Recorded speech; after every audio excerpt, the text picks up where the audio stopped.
Movie की शुरुआत में न्यूज में कहा जाता है कि एक जेल में भागदौड़ मची हुई है और एक जिमी नाम का आदमी एस्केप हो गया। कहा जाता है कि उससे दूर ही रहे, वो बहुत भयानक है। फिर दूसरे सीन में एक एम्बुलेंस में खून से लथपथ एक प्रेग्नेंट लेडी को दिखाया जाता है जिसको डॉक्टर्स ट्रीट कर रहे होते हैं। हॉस्पिटल पहुंचते ही जब एम्बुलेंस का दरवाजा खोलते हैं वह एक भयानक जॉम्बीज बन सबको काट रही होती है। नेक्स्ट सीन में जनरल बोलता है कि दुनिया में एक वायरस फैल रहा है जिससे सभी जॉम्बी बन के सबको काट रहे हैं। ये एक वार है जिसके बारे में इतिहास बोले। एक जमाना था जब लोग नाम जाति मजहब के लिए एक दूसरे से लड़ा करते थे, बट ये वाला वार सबसे भयानक होगा। ये ऐसी वार है जो मरे हुए लोग और जिंदा लोगों के बीच। तभी मूवी का टाइटल डिस्प्ले होता है रेड कॉर्न। एक जनरल अपने सभी सिपाहियों को इस वायरस का अंदेशा देता है। वो कहता है कि ये वायरस सीधा दिमाग पे अटैक करता है। थोड़ी देर में उल्टी, बुखार, सर्दी, खांसी और कंप्लेंट्स होने लगते और वो इंसान वायलेंट होने लगता है। ये वायरस साइंटिस्ट जूलियन ने ही शुरू किया। वो एक जीवी नाम के कैदी पर रिसर्च कर रहा होता। तब जेल में जो भाग दौड़ होती है उसमें वो अपने बेस्ट फ्रेंड गर्विक को अपनी चैन देकर बाहर एस्केप लेने में हेल्प।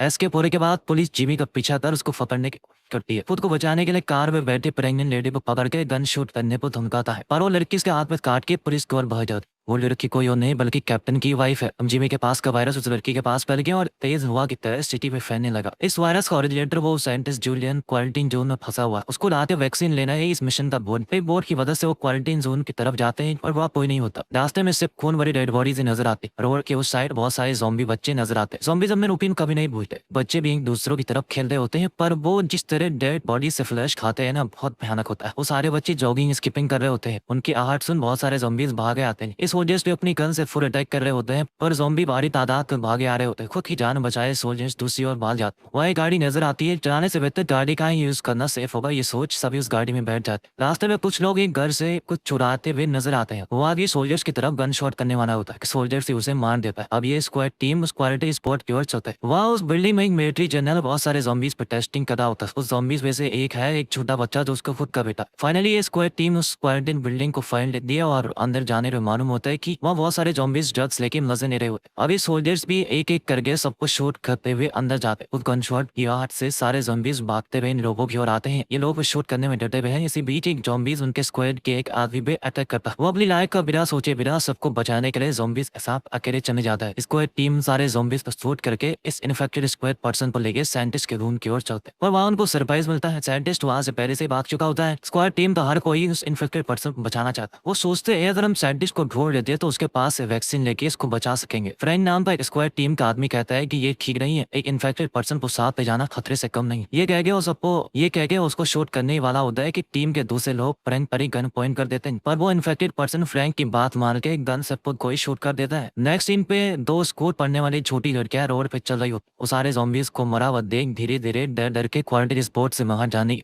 रही होती है। जेल से एस्केप हुए सारे कैदी एक ग्रुप बना लेते हैं और उस जगह पे उनका ही रूल चलता है। इनकी गैंग के एक आदमी को मिलिट्री स्क्वाड शूट करता है। गैंग लीडर उस मिलिट्री स्क्वाड को बहुत गुस्से में होता है। अब दूसरों से कहता है कि उस मिलिट्री स्क्वाड को वो इस क्वारंटाइन जोन से जिंदा नहीं छोड़े। तो मिलिट्री स्क्वाड को साइंटिस्ट का रिकॉर्ड किया हुआ लास्ट वीडियो मिलता है जिसमें वो कहता है कि इन्फेक्टेड आर्मी सोल्जर्स उसकी जगह पे अटैक कर रहे हैं और सभी जिंदा लोगों को वहां से ले जा रहे हैं। अब उस साइंटिस्ट को फाइंड करने की जगह वो ज़ॉम्बी आर्मी है। दो लड़कियां खुद की जान बचाने के लिए एक शॉपिंग मार्केट में छुप जाती हैं। कुछ आहट आने पर देखती हैं कि वो साइंटिस्ट वहां कुछ खाने के सामान लेने आया। आर्मी स्क्वाड ज़ॉम्बी सोल्जर्स को ढूंढते हुए चलते जाते। एक चीज और बहुत गंदी स्मेल आती है। जब देखते तो वहां डेड बॉडीज का ढेर पड़ा हुआ। पीछे देखा तो ज़ॉम्बीज आर्मी वहां आम गाड़ियों में आने लगे। स्क्वाड टीम सोचती है कि उनके पास ज्यादा हथियार है, इनसे लड़के गोलियां बर्बाद कर नहीं सकते। ये सोच सभी उन डेड बॉडीज के साथ ही लेट जाते और आर्मी ज़ॉम्बीज में से एक आदमी इन डेड बॉडीज के करीब आता है और एक आर्मी स्क्वाड पेरी नाम के एक आदमी को खींच लेता। वो स्क्वाड वाला मैप ट्रैकिंग की एक्टिविटी कर रहा होता। अब थक के ज़ॉम्बीज इन्होंने देखे सारे बिना अक्ल वाले सिर्फ वायरेंट थे, पर ये वाले ज़ॉम्बीज में अच्छी कम्युनिकेशन थी जो खुद के रूल्स फॉलो करते हुए एक्चुअल आर्मी की तरह होते हैं, क्योंकि यही उनके सब कॉन्शियस माइंड में स्टोर हुआ होता। सब लोगों को एक कंटेनर में डाल के धक्के लगते हैं। उसी कंटेनर में वो स्कूल की लड़की और साइंटिस्ट मौजूद है। ये नजारा वो पेरी नाम का स्क्वाड टीम मेंबर अपनी टीम को इन्फॉर्म करता और कहता है कि वो साइंटिस्ट इसी क्राउड में है। ये सुन वो स्क्वाड टीम ज़ॉम्बीज आर्मी की ओर चिल्लाता है। ये आर्मी स्क्वाड बिल्कुल ही ज़ॉम्बीज की तरह ड्रेसअप होकर कंटेनर्स के एंट्रेंस में खड़े ज़ॉम्बीज को मार के अंदर जाते और एक सोल्जर्स को गन दिखाते हुए वो आगे आने से मना कर दे। फिर एक सोल्जर गोली मारने के नाटक कर उस साइंटिस्ट को घुमा देता। अब साइंटिस्ट को पकड़कर दूसरी जगह में जाने वाले होते। तब उस स्कूल की लड़की कहती है कि उसे क्यों ले जा रहे हो, हमें भी लेके जाइए। तब वो स्क्वाड टीम ठीक है आ जाइए कह के सबको बाहर ले जाते। साइंटिस्ट की पॉकेट में एक ट्रैकर डाल देते। स्क्वाड टीम मेंबर फ्रैंक कहता है कि हमारा मिशन सिर्फ साइंटिस्ट को बचाना ही था। तुम सबको बचाने का सोच गलत कर रहे हो। द शूटिंग की आवाज और सारे ज़ॉम्बीज़ आर्मी आ जाते हैं और सब नॉर्मल लोगों पर शूट करने लगते। अब दोनों आर्मीज के बीच घमासान लड़ाई शुरू हो जाती है। साइंटिस्ट को बचाना ही हमारा मिशन है, इसको बचाने से ही वैक्सीन मिल सकती है। ये सोच थोड़े स्क्वाड के मेंबर उस साइंटिस्ट को लेकर जंगल में चले जाते हैं। फ्रैंक सबको झूठ बोल देता है कि कैप्टन मिशन के साथ मारा गया। अब साइंटिस्ट को कोई सेफ जगह नहीं चलते। इस तरह कैप्टन सबको बचाने में अकेला डटा हुआ है। ज़ॉम्बीज़ उस बड़ी वाली स्कूल लड़की पर अटैक करने लगते हैं और वो छोटी लड़की उसे पीछे से मार रही होती है। अब स्क्वाड की लेडी मेंबर उस लड़की को बचाने एक पत्थर लेके ज़ॉम्बी के सर पर जोर से मारकर इशारा कौन बहुत छोटी लड़की को अपने साथ ले चलती। एक और टीम मेंबर कैप्टन से कहता है कि प्लीज आप सब चलिए, मैं इन ज़ॉम्बी से डील कर लूँ। नेक्स्ट सीन में एक कपल स्क्वाड टीम जो साइंटिस्ट के साथ है उनसे हेल्प मांगते। वो कहते हैं कि उनकी कार ब्रेक डाउन हो चुकी है। फ्रैंक को ये देख बहुत इरिटेट हो जाता है। वो बिना कुछ सोचे उस लड़के पे गोली चला देता और लड़के पे गोली चलाने वाला होता है कि पीछे से रिवर्स नाम के स्क्वाड टीम पूछता है कि अब वो क्यों ऐसे लोगों पे बेरहमी से गोली मार रहा है। फ्रैंक जवाब देता है कि हम मिशन साइंटिस्ट पर हैं, ये एक वॉर है, इसमें हमारे मिशन के अलावा कुछ और इम्पोर्टेंट नहीं होना चाहिए। इस बात में दोनों स्क्वाड टीम मेंबर में लड़ाई होने लगती है। दूर से नजारा वो चोर का गैंग देख रही होती है। इस मौके का फायदा उठा के वो सबको मार देना चाहते हैं, पर रिवर तो अपनी जान देके सबको उस जगह से हट जाने का इशारा दे देता है, जिससे सभी की जान बच जाती। साइंटिस्ट की लैब ले जाता है और कहता है कि यहाँ उसकी टेस्टिंग होती है। पीछे से फ्रेंच जोर से साइंटिस्ट पर किक कर देता है और कहता है कि इस साइंटिस्ट की वजह से ही हमारे स्क्वाड टीम वालों को उनकी जान खोनी पड़ी। अब दूसरा वाला साइंटिस्ट भी गुस्से से मारने लगता है। कैप्टन स्क्वाड उस ट्रैकर की हेल्प से वहां पहुंचता है और ये साइंटिस्ट को मार खाते हुए नजारा देखता है। फिर सोचता है कि मुझे ज़ॉम्बीज़ के बीच अकेला छोड़ा है, ये साइंटिस्ट के साथ ये हरकत कर रहा है। फ्रैंक उस छोटे बच्चे को देख पीठ से चिढ़ जाता है और कहता है हम जो मिशन पे आए हैं अगर उसी पे फोकस करते तो हमारे टीम मेंबर्स न मरते। तुम एक अच्छी कैप्टन ही नहीं हो। ये सुन कैप्टन को गुस्सा आ जाता है और दोनों में लड़ाई शुरू हो जाती है। वो फ्रैंक एक रूम में बंद कर देता है। फिर साइंटिस्ट के साथ अपना इन्वेस्टिगेशन शुरू होता है। साइंटिस्ट कहता है कि उसने म्यूटेटेड एग फाइंड किया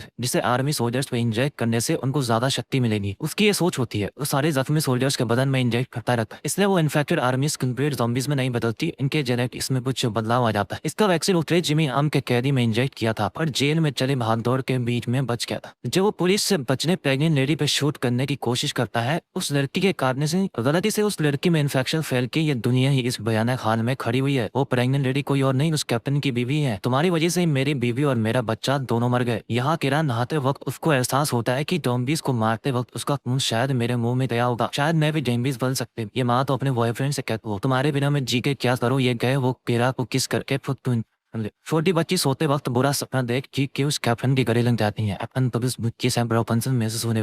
कैप्टन फ्रैंक के पास जाके कहता है कि हम जो मिशन पे आए हैं उसी पे फोकस करते हैं। बेहतर इसी में है कि हम बिना लड़े काम करें। इधर कीरा और उसका बॉयफ्रेंड साइंटिस्ट को किडनैप पर अपने साथ ले जाते। उसको यकीन था कि साइंटिस्ट के पास जरूर वैक्सीन होगी जिससे वो बच सकते हैं। पीछे ही कैप्टन आ जाता है और कहता है कि साइंटिस्ट को छोड़ दो। साइंटिस्ट भी कह देता है कि इसका कोई वैक्सीन नहीं। इतने में वो चोरों वाली गैंग इन पे अटैक करने लगती है। फिर दोनों तरफ शूटिंग शुरू हो जाती है। कोई टीम धीरे धीरे एक कार में घुसने लगती है। आखिरी में फ्रैंक छूट जाता है। फ्रैंक सोचता है कि कोई उसे नहीं बचाएगा, पर कैप्टन उसकी नाइफ रिस्क करके उसे बचा के सभी दूसरी जगह मूव हो जाते हैं। थोड़ा आगे जाने के बाद किरा और उसका बॉयफ्रेंड कार से उतर जाते हैं। फिर दोनों ही सोचते हैं कि हमने अपनी सारी जिंदगी आर्मी के लिए गुजार दी, थोड़े आखिरी पल अपने लिए जीते हैं। दोनों ड्रेस चेंज करके थीम पार्क में कपल्स की तरह चल रहे होते। जनरल को इन्फॉर्म किया जाता है कि साइंटिस्ट पगला गया। वो एक हेलीकॉप्टर में उस जगह पहुंच जाता है। उस वक्त साइंटिस्ट अपने पॉकेट से एक छोटी बुक निकाल के कैप्टन को ये कह देता है कि अगर उसको कुछ हो गया तो ये बुक काम आ सकती है। जनरल पहुंचते ही फ्रैंक को एक निगाह से देखता है। फ्रैंक इमीडिएटली कैप्टन के हाथ से गन खींच लेता है। जनरल साइंटिस्ट के करीब जाके उसके माथे पे सीधे गोली मार देता है। इसकी वजह से मेरा बेटा आज जिंदा नहीं है। सबको फुल शॉक हो जाता है। कैप्टन सोचता है कि ये साइंटिस्ट ही अब बिगड़ा हुआ काम ठीक कर सकता था, पर जनरल ने सब कुछ खराब कर दिया। फेरी के पास से रिसर्च वर्क लेके वहां से चला जाता है। कैप्टन उस जनरल से पूछता है एटलीस्ट एक छोटी बच्ची को लेके जाइए, पर जनरल उसे में जाने से भी इनकार कर देता है। फ्रैंक को गुस्सा आ जाता है कि जनरल सब कुछ छोड़ के जा रहा है, पर बाजू के सोल्जर्स फ्रैंक के पाँव पर गोली मार देते हैं। फ्रैंक को हाथ से सपोर्ट दिए कैप्टन उसकी मदद कर रहा होता। सब ज़ॉम्बी से भाग अपनी जान बचा रहे होते हैं, तभी छोटी बच्ची के हाथ से उसकी डॉल गिर जाती है और एक ज़ॉम्बी उस पे अटैक कर देता है। फिर भी वो किसी तरह हाथ छुड़ा के कैप्टन के साथ आ जाती है। फ्रैंक सबको जाने को बोल ज़ॉम्बीज़ को एक एक कर शूट करता रहता है और सारे ज़ॉम्बीज़ फ्रैंक पे पूरी तरह से अटैक कर देते हैं। अब बाहर आता है, एक कैप्टन पेरी को मारने लगता है। ये कहता है कि सभी ने पीठ पीछे बातें छुपा दी, पर अपनी गलती का एहसास कर माफी मांगने लगता है और कैप्टन उसे छोड़ चलता है। थोड़ी देर बाद छोटी बच्ची पूछती कि क्या आप मुझे भी छोड़ देंगे। तभी कैप्टन नोटिस करता है कि उसके हाथ में ज़ॉम्बी का कटा हुआ निशान है। उसको समझ नहीं आ रहा था कि क्या करे। दोनों एक जगह रेस्ट करने लगते हैं। कैप्टन को सपने में उसकी वाइफ उसका बच्चा नजर आता है। आंखें खोल देखता है, वो छोटी बच्ची ज़ॉम्बी बन कैप्टन पे अटैक कर देती है। तभी उसे एहसास होता है कि वो बस एक सपना था। ऐसा नहीं होगा। फिर भी पूछता हूँ, अगर आप ज़ॉम्बीज़ वर्ल्ड में स्टक हो जाएं और एक ज़ॉम्बीज़ बच्ची से आपको मदद लेनी हो तो आप क्या करेंगे? कमेंट सेक्शन में जरूर बताइएगा। वो जीरे से उठ उस बच्ची को गोली मार देने का सोच, पर दिल नहीं मानता, इसलिए उसे अकेला वहाँ छोड़ देता। यहाँ पेरी को सर्वाइवर टीम चेक करती है और पहचान लेती है कि ये इन्फेक्टेड नहीं है, इसलिए अपने साथ ले चलते हैं। कैप्टन कार कार स्टार्ट कर रहा होता है। कार स्टार्ट करने की आवाज से वो बच्ची कार के पीछे आके रुक जाती है। उस बच्ची के पीछे एक ज़ॉम्बी आ रहा होता है। कैप्टन को उस बच्ची से इस कदर लगाव हो जाता है कि वो फिर से उस बच्ची को बचाने के लिए उछल पड़ता है। कैप्टन उस बच्ची से सॉरी कह के कहता है कि वो उस लड़की को अब कभी अकेला नहीं छोड़ेगा। इतने में वहाँ चोरों वाली गैंग आ जाती है। मिलिट्री जनरल की मीटिंग होती है। वो बातें कर रहे होते हैं कि ज़ॉम्बीज के स्पोर्ट को बॉम्ब डालना होगा तभी ये इन्फेक्शन को रोक सकती है, पर वो जनरल मना कर देता है। हमने उस साइंटिस्ट की मदद से और आर्मी सोल्जर्स पे इससे टेस्टिंग की थी ताकि वो एक्स्ट्रा पावर स्किल्स के साथ रहे। वो प्लान अब बिल्कुल ठीक चल रहा है। ज़ॉम्बी आर्मी हमारी आर्मी से बहुत ज्यादा पावरफुल है, तो ज़ॉम्बी आर्मी को मारे बिना सिर्फ कंट्रोल करने में डेस्क के लिए ठीक होगा। और दूसरे लोग कहते हैं कि इंसानों की जान सबसे इंपॉर्टेंट है, बॉम्ब डालने का प्लान रोकना चाहिए। चोरों की गैंग उस कैप्टन को एक मुर्गी को ब्रीक किए जैसे टांगे हुए हैं। चोर गैंग लीडर कैप्टन से पूछता है कि वो यहाँ किस लिए आए। ये मिलिट्री मिशन है, इसे सीक्रेटली रखा जाता है। कह देता है तुम सब मिलिट्री के लोग ऐसे ही होते हो, हर एक कैदी में कुछ कुछ रिसर्च कर ले होते हो। उस बच्ची को देखो, उसे मार देना चाहिए, वो इन्फेक्टेड हो चुकी है। पर कैप्टन कहता है कि उसे छोड़ दो, मत मारो। अब गैंग लीडर उस कैप्टन को गन देके कहता है इधर तुम जिंदा रह सकते हो या वो लड़की, डिसाइड तुम कर लो। अब वो खुद कोई शूट करने वाला होता है। ये देख वो चोर हाथ से गन ले लेता है और उस छोटी बच्ची के हाथ में दे देता है। हाथ में गन ले वो कैप्टन से माफी मांगने लगती और कहती है कि वो कैप्टन के बगैर जिंदा नहीं रह सकती, कैसे भी मैं मरने वाली। चोर उस बच्ची के गले में एक चेन देख के पूछता है कि ये चेन कहाँ से मिली। वो कहती है कि ये उसके डैडी ने उसको दिया। फिर चोर पूछता है कि उसके बाप का नाम क्या है। जिमी। जिमी का नाम सुनते ही वो उस बच्ची को हाथ में ले सबको कहता है कि ये हमारे जिमी की बेटी है। जिमी का बेस्ट फ्रेंड ही गैंग का लीडर होता है। यह जनरल बहुत परेशान है बॉम्ब ब्लास्ट के प्लान से, क्योंकि उसका खुद का बेटा ही जिम भी है। वो अपने बेटे को गोली मार देता है। ज़ॉम्बी आर्मी को वो अपने कंट्रोल में ला सकता है, ये प्रूव करने के लिए खुद कोई ज़ॉम्बी इंजेक्शन ले लेता है। चोर उस कैप्टन को वहां पे स्टे करने को, उनके पास खाने पीने की हर चीज है। कैप्टन कहता है कि ज्यादा दिन हम वहां नहीं रह सकते, बिल्कुल ही सेफ नहीं। वहां से निकलने का रास्ता पूछता है। फिर वो एक मैप दिखाकर कहता है कि 20 माइल्स की दूरी पर एक बॉर्डर, वहां बहुत सारे सोल्जर्स होंगे। क्वारंटीन जोन से बाहर निकलना इतना आसान नहीं होगा। कैप्टन कहता है कि बॉर्डर के आसपास बहुत लोग होंगे, इनके जरिए हम बॉर्डर क्रॉस कर सकते हैं। कैप्टन चोरों को भी बुलाता है, पर वो जवाब देता है कि हम जेल के कैदी हैं, कैसे भी बॉर्डर उस पार करके हमें फिर से जेल में डाल दिया जाएगा। उससे बेहतर है हम ज़ॉम्बीज के बीच ज़ॉम्बीज की जिंदगी जी। कैप्टन और वो बच्ची वहां से निकल जाते हैं। बीच रास्ते में कार रोक के वो उस वॉकी टॉकी से अपने आने की इन्फॉर्मेशन देने की कोशिश करता है और फिर उस छोटी सी बच्ची के साथ खेलने लगता है। खेलते वक्त वो उस बच्ची के हाथ में देखता है कि जो ज़ॉम्बी के काटने से निशान बना था वो बिल्कुल ही सूख चुका है। ये देखो सरप्राइज हो जाता है और वो साइंटिस्ट की दी हुई बुक को खोल देता है। उसमें साइंटिस्ट ने मेंशन किया है कि वो बच्ची ही इस हॉरर का वैक्सीन है। नेचुरल इम्यूनिटी होने के कारण हमने जिमी को वैक्सीनेशन के लिए चूज किया था। उसकी बेटी ही इस बीमारी की वैक्सीन बनेगी। इसको सेफ करने के लिए ही साइंटिस्ट उस बच्ची के पीछे ही रहा होगा। किसी भी तरह मुझे इस बच्ची को क्वारंटाइन जोन से बाहर ले जाना पड़ेगा। वॉकी टॉकी की मदद से कैप्टन जनरल को इन्फॉर्म कर देता है कि वैक्सीन फाइंड हो चुकी है। इसे जनरल जवाब देता है कि थोड़ी देर में क्वारंटाइन जोन को बॉम्ब से ब्लास्ट करने वाले हैं, वो वैक्सीन फाइंड करो या मरो, मुझे बहुत फास्ट ही पड़ेगा। ये सुन कैप्टन आग बबूला हो जाता है और बॉर्डर की ओर चलता रहता है। कैप्टन का हाथ छोड़े वो बच्ची भागने लगती है। अभी उसने वहाँ जमीन पे हाथ पैर कटे हुए ज़ॉम्बी को देखा। कैप्टन समझने लगता है कि उस जगह ज़ॉम्बी न आए, इससे वहाँ थोड़े बॉम्ब्स खोद के रखे गए हैं। थोड़ी देर में वहाँ फुल ज़ॉम्बीज आने लगते हैं। वो उस जगह में फंस जाती है। कैप्टन उसे बचाने धीरे धीरे उसकी ओर आता।